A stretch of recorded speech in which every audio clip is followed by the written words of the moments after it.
esteja convosco.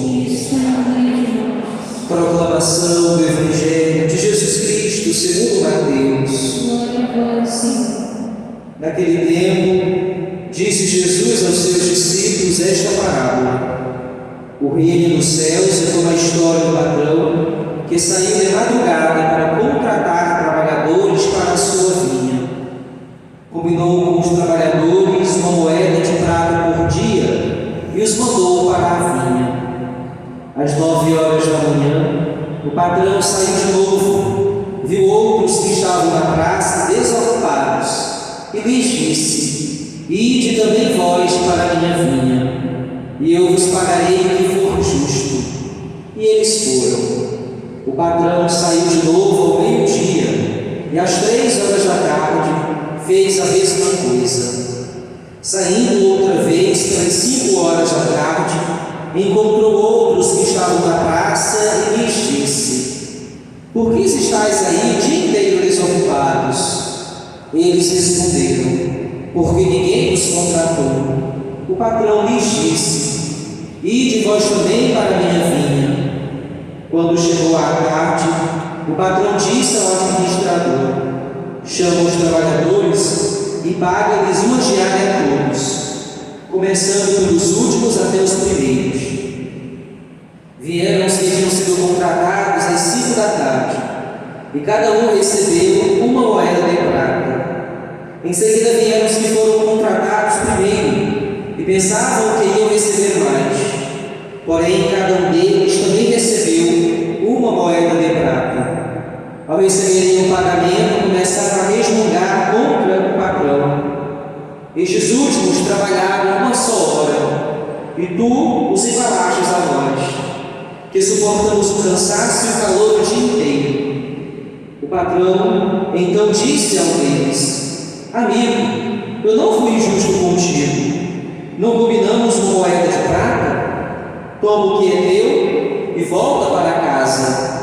Eu quero dar a este que foi contratado por último o mesmo que dei a ti. Por acaso não tenho dinheiro para fazer o que quero, o direito de fazer o que quero com aquilo que me pertence?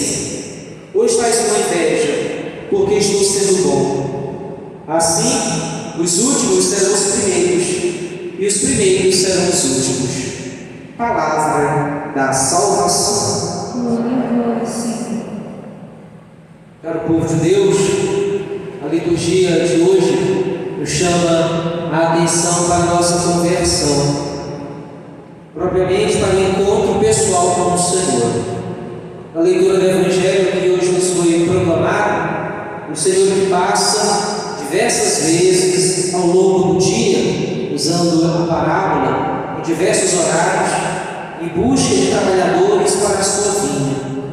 Interessante dos horários que o evangelista escreve para nós, são os horários que hoje nós chamamos de horas canônicas, as orações da igreja, pouco conhecida infelizmente por muitos cristãos, chamada liturgia das horas, que todos nós somos convidados a rezar a liturgia das horas, não de modo integral, mas daquilo que é possível, os religiosos, de modo especial aqueles que vivem a vida contemplativa, rezam na sua integridade, na sua totalidade, de modo integral.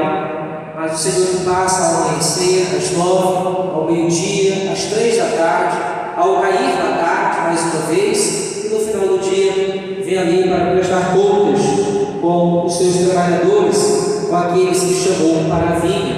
Então é interessante os horários que hoje nós associamos, repito, aquilo que nós chamamos de horas canônicas, as horas da oração. Também era o horário da oração do povo hebreu, que o povo se dedicava ao templo, ia ao templo para rezar e ser a vontade de Deus, santificando o seu dia por meio da recordação do nome de Deus, do Senhor, se recordando do Senhor ao longo do seu dia, em diversos momentos, para que ali pudesse trazer na sua vivência, no seu cotidiano, no seu trabalho, a lembrança do Senhor, a lembrança de Deus, que é de fato o nosso Rei, como nós ouvimos a leitura primeira que hoje nos foi proclamada, que é proposta pela Santa Mãe Igreja, do livro dos Juízes. Quando o povo rebelde com Deus busca ele mesmo coroar o rei, não por permissão divina, não pela eleição divina, ou agraciado pelo poder do Senhor, pela unção de Deus, mas o próprio povo elege entre eles um para ser o seu rei. Não sendo o rei o Deus Todo-Poderoso, Deus de Isaac, Deus de Jacó, Deus de Israel, escolhem um Deus que também é perecível, que morre, irá morrer, que não tem de fato a palavra da ciência, da sabedoria, para conduzir o seu povo, o Deus de Israel, conduzir o povo por meio do deserto, enquanto dominava no deserto, para entrar na terra prometida.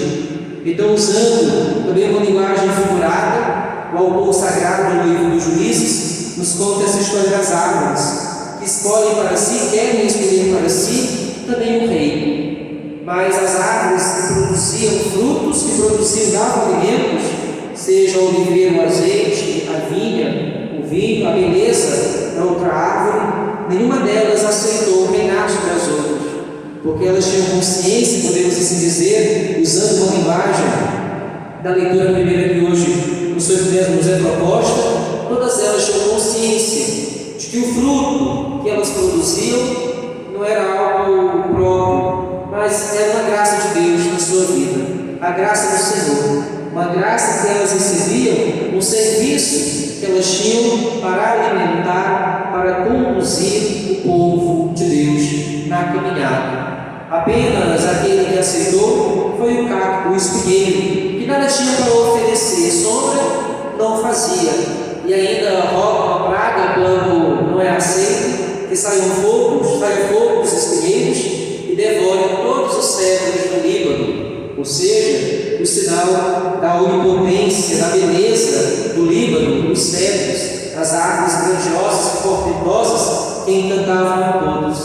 Então, somente aquele que na sua miséria considera-se prepotente quer o lugar do reinado do Senhor, tirar Deus do centro e se colocar no lugar de Deus. E infelizmente, muitas vezes, também nós temos essa ação no ambiente familiar, querendo controlar e reinar toda a nossa família. Não é deixar também a revelia, cada um viver conforme quer, como pessoas irracionais, sem a consciência, mas às vezes queremos tão logo controlar tudo que queremos roubar o lugar de Deus, destruir o lugar de Deus na vida do outro, queremos nos colocar ali no lugar de Deus, ou colocamos o outro, um familiar, no lugar de Deus, na nossa história, na nossa existência. Então precisamos ter essa consciência de que o Senhor é de fato o nosso Deus, o nosso Rei, e que ao nos encontrarmos com o Senhor, independente do momento, na nossa história, na nossa trajetória, seja no limiar da nossa vida, seja no pôr do sol, como nos fala o evangelista de hoje, a partir do encontro com o Senhor, com o nosso Deus, a partir do encontro com Cristo e o Senhor, devemos ser operários da sua vida, devemos trabalhar com o seu reino, trabalhar com todo o nosso coração, com toda a nossa vida, em prol do reino de Deus, do Senhor, colocando a nossa vida à disposição deste Mestre. Ai, aqueles que se dizem cristãos convertidos irão sentir-se raivosos com raiva daqueles que foram contratados no cair da tarde e que receberam a mesma recompensa. A palavra de Deus de hoje nos dá um exemplo de uma moeda de prata. A todos nós, caros irmãos, que somos cristãos, independente do momento da nossa conversão, do nosso momento pessoal com o Senhor, todos nós iremos receber de Deus a graça de sermos um com o Senhor, totalmente unidos com Deus, independente se fomos criados, como assim comumente costumamos dizer, na igreja, ou se no cair da tarde, no final da nossa vida, tivemos aquele encontro pessoal com o Senhor. O importante é a adesão hoje na nossa vida. O importante é quando o Senhor passar pela nossa história, olhar para a nossa vida e nos chamar à conversão, à mudança de vida, o seguimento do Senhor, mesmo com as nossas limitações, mesmo com as nossas falhas, as nossas quedas, mesmo com as nossas deficiências, seguir o Senhor, buscando suportar o trabalho, a labuta diária em prol do reino de Deus. O Senhor nos fala em outra passagem do Evangelho que bendito é aquele que larga a sua vida, que perde a sua vida pela vida do reino de Deus. É o trabalho, o trabalhador que passa o dia inteiro suando do labor do dia para conquistar pessoas para o reino de Deus.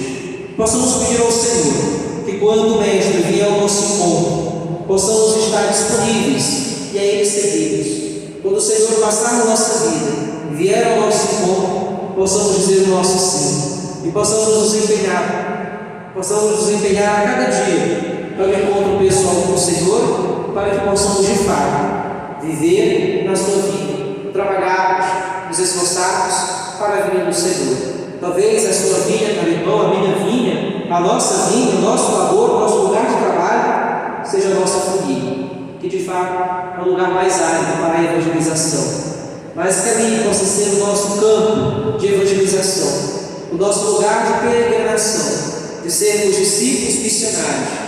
E hoje, nesse ano santo da esperança que estamos vivenciando, quantas famílias não têm em si a esperança, a graça de Deus, a certeza do Senhor, a certeza da fé em Deus, de que tudo pode para aqueles, tudo é possível para aqueles que amam a Deus.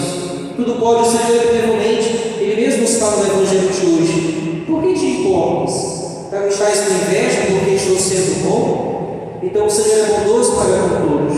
Possamos nos abrir a esta bondade, a esta graça do Senhor, com o nosso coração, a nossa família, nutrindo no nosso seio familiar a graça, a chama da esperança, que é uma das virtudes que todos nós possuímos, porque somos batizados. Então, pelo batismo, possuímos a graça da esperança. São três as virtudes teologais: fé, a caridade e a esperança.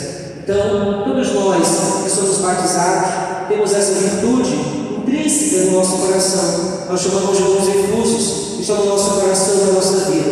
Precisamos praticá-la. A esperança é um prolongar, um caminhar na fé. E a fé, como muitos santos assim dizem, um parafraseando o outro, é um caminhar no escuro, dar cada passo, subir uma escada, andar no abismo, mas tendo a certeza de que o Senhor põe o degrau necessário, põe a areia no tamanho do seu pé, dá firmeza ao seu passo. Então a fé é isto, é mesmo a noite escura da nossa alma, diante do deserto da nossa vida, caminhar, tendo a certeza de que o Senhor prepara o caminho para cada um de nós. E a esperança é o fruto da fé, a esperança é o prolongar da fé, a esperança que Deus cumpre aquilo que um dia Ele prometeu. Cumpre aquilo que um dia Ele nos prometeu. E nesse mês vocacional, estamos celebrando esta vocação da nossa família, esta missa pelas famílias, possamos pedir para que todos aqueles que têm de fato esta vocação de gerar uma família, possam gerar a santidade. Todos aqueles que são chamados pelo Senhor, e nós chamamos isso de vocação específica. Todos nós temos uma vocação comum, a vocação da santidade. Temos vocações específicas. Uma delas, ou muitas vezes comumente quando se fala de vocação, lembramos dos religiosos, dos padres, das freiras, dos irmãos, dos consagrados, mas esquecemos também que a vocação familiar é uma vocação específica. É um chamado que Deus faz a pessoas específicas, para que por meio deste chamado, desta vocação que o Senhor impõe no coração do ser humano, do homem e da mulher, possam viver a graça da santidade. Então nós que aqui estamos, possamos rezar para que de fato aqueles que são chamados a construir, a constituir o mundo, a graça, a vocação do chamado de Deus, por meio da vocação familiar, possam bem vivê-la no seu dia a dia, por intercessão de São Bernardo e da bem-aventurada Virgem Maria, a Mãe, a Rainha de Pentecostes, aquela que intercede por cada um de nós. Que assim seja. Amém.